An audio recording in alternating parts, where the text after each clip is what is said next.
তামুলপুৰৰ মটঙাপাৰাতো এনডিএৰ নিৰ্বাচনী মুখ্য কাৰ্যালয় উন্মোচন। কাৰ্যালয়টো উন্মোচন কৰে অসম চৰকাৰৰ কেবিনেট মন্ত্ৰী উৰ্খাও গৌৰৱ ব্ৰহ্মই। উক্ত কাৰ্যসূচীত তামুলপুৰৰ বিধায়ক জলেন দৈমাৰী, বিটিআৰ এমচিএলএ হেমন্ত কুমাৰ ৰাভাৰ লগতে বিজেপি অগপ আৰু ইউপিপিএল দলৰ কেইবাগৰাকীও নেতা কৰ্মী উপস্থিত থাকে। কাৰ্যালয়টো মুকলি কৰাৰ পিছতো মন্ত্ৰী ইউজি ব্ৰহ্মই সাংবাদিকৰ আগত প্ৰকাশ কৰে যে হাগ্ৰামাই ৰাজনীতিত মছলা লগাই আছে। চুকুৰালী আৰু হাগ্ৰামা একেই, কংগ্ৰেছৰ ইয়াত স্থিতি নাই। তেওঁলোকে 1.5-2 লাখ ভোট পালেও যথেষ্ট। নিৰ্বাচন খেলক বিপিএফ বছক উদ্দেশ্যেৰে বিপিএফে নিৰ্বাচনত প্ৰতিদ্বন্দ্বিতা কৰিছে। দুৰ্গাদাস বড়োৱে বিজেপিকে মুখ্যমন্ত্ৰীক নৰেন্দ্ৰ মোদীক গালি পাৰিব নোৱাৰে।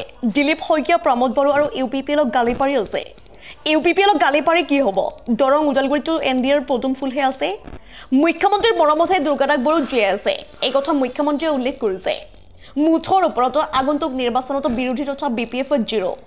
কোকৰাঝাৰত এনডিএৰ মনোনীত প্ৰাৰ্থী জয়ন্ত বসুমতাৰী 6 লাখতকৈ অধিক ভোটত জয়ী হ'ব। খাম্পাই বিপিএফৰ পৰা ৰাজনৈতিক দলৰ এটা ভূমিকা ৰক্ষা কৰিবলৈহে নিৰ্বাচন খেলিছে। নৱকুমাৰ শৰণীয়ে ইলেকশ্যন খেলিব নোৱাৰে। হাইকোৰ্টে ৰায় দিলে আৰু খেলিব পাৰিলেও তৃতীয় স্থানত থাকিলেহেঁতেন। ইপিনে তামুলপুৰৰ বিধায়ক জলেন দৈমাৰীয়ে কয় যে দৰং ওদালগুৰিত এনডিএৰ মনোনীত প্ৰাৰ্থী দিলীপ শইকীয়াক জয়যুক্ত কৰাবলৈ ৰাইজে পদুম ফুলৰ ছবিত ভোট দিবলৈ অধীৰ আগ্ৰহেৰে বাট চাই আছে। ভাৰতৰ প্ৰধানমন্ত্ৰী নৰেন্দ্ৰ মোদীক ৰাইজে বিশ্বগুৰুৰ আসনত অধিষ্ঠিত কৰিবলৈ সাজু হৈছে। নিউজ ডেস্ক ৰিপৰ্ট ইছা 24x7। নিজকে বড়ো বুলি পৰিচয় দিয়া নাছিল, আজিকালি বড়ো পৰিচয় কমনা ক'বলৈ এখন নাই, ভাল কথা। কিন্তু এই বুলি বড়ো মানুহে তেখেতক ভোট দিয়ে ওদালগুৰি কিয় দিব? কাৰণ এটা প্ৰস্পেক্ট লাগে, কাৰণ মানুহজন আজিকালি বড়ো হ'লে ঠিক নহয়, বড়ো মানুহে বিভিন্ন অভিযোগ উত্থাপন কৰি আছে আৰু তেওঁলোকে জিতিম বুলি বিৰোধীয়ে দাবী উত্থাপন কৰি আহিছে। কি ক'ব?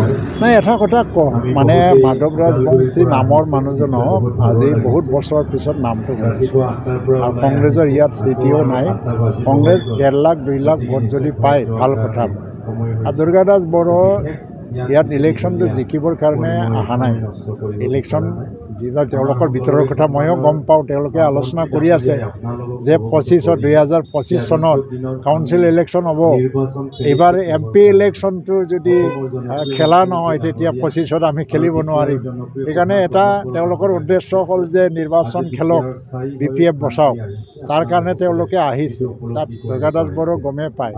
আৰু আজি যিটো এটা নমিনেশ্যন দিয়াৰ ক্ষেত্ৰত প্ৰায় আজি 40,000 মান মানুহ গোট খাই দিলীপ শইকীয়াক মানে সংগ দিলে জনগণৰ ৰাইজে।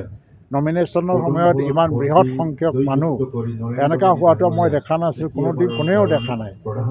আজি দুৰ্গাদাস বড়ো তেওঁ বিধায়কো হয়। আজি কাৰ বিৰুদ্ধে নিৰ্বাচন খেলিছে? তেওঁলোকৰ মানে টাৰ্গেটটো কোন? NDA নে কি? কংগ্ৰেছেতো হয়, জিকিলেও নিজিকিলেও নৰেন্দ্ৰ মোদীক গালি পাৰি আছে। মুখ্যমন্ত্ৰী ডক্টৰ হিমন্ত বিশ্ব শৰ্মাক গালি পাৰি আছে।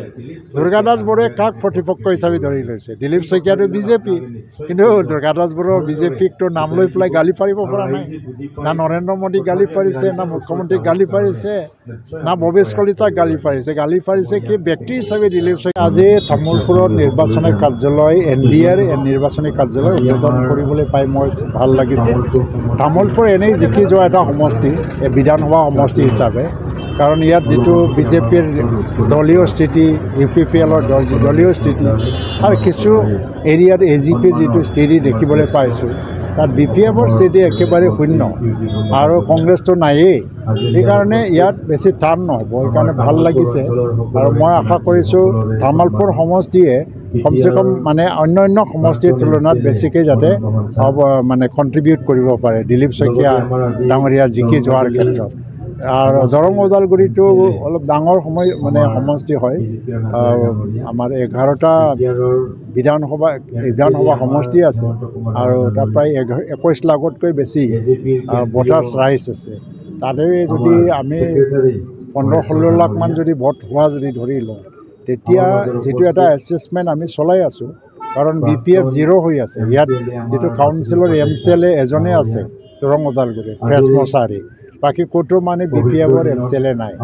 কংগ্ৰেছৰ স্থিতিটো মানে প্ৰায় BTRৰ বাহিৰত কিছু হৈ আছে, কিন্তু ভিতৰত নাই। ভিতৰতে 6টা সমষ্টি পৰিছে। তো BJP আৰু AGP আৰু UPPLৰ ভোট শ্বেয়াৰটো যদি ধৰি লোৱা হয় মুখ্যমন্ত্ৰী এটা আমাক হিচাপ দি আছে দৰং ওদালগুৰিত প্ৰায় মানে 3 লাখ ভোটৰ ব্যৱধানত জয়ী হ'ব দিলীপ শইকীয়া তো সেইটো সফল হ'বই আৰু এইটো কৰিবৰ কাৰণে কাৰ্যালয়টো আজি উদ্বোধন কৰা হৈছে আমি তামোলপুৰ LACৰ চেণ্ট্ৰেল ইয়াত ষ্টাৰিং কমিটি LACৰ চেণ্ট্ৰেল ষ্টাৰিং কমিটি ইয়াত আজি মুখ্য কাৰ্যালয়খন উদ্বোধন কৰা হ'ল আমাৰ সন্মানীয় অসমৰ কেবিনেট মন্ত্ৰী ইউ জি ব্ৰহ্ম ডাঙৰীয়াই আজি উদ্বোধন কৰিলে ইয়াত আজি উদ্বোধন কৰি আমি ইয়াৰ এখন সভা আয়োজন কৰিছোঁ য'ত তামোলপুৰ অঞ্চলৰ বিভিন্ন জাতি জনগোষ্ঠীৰ জ্যেষ্ঠ ব্যক্তিসকল উপস্থিত আছিল অহা 26 এপ্ৰিলত হ'বলগীয়া যি নিৰ্বাচন এই নিৰ্বাচনত তামোলপুৰবাসীয়ে দিলীপ শইকীয়া ডাঙৰীয়া পদুম ফুলত ভোট দি আমাৰ ভাৰতৰ বিশ্বগুৰু প্ৰধানমন্ত্ৰী নৰেন্দ্ৰ মোদী ডাঙৰীয়াক বিশ্বক নেতৃত্ব দিয়াৰ কাৰণে আজি আমি তামোলপুৰবাসীয়ে পদুম ফুলত ভোট দিয়াৰ কাৰণে ৰেডি হৈছে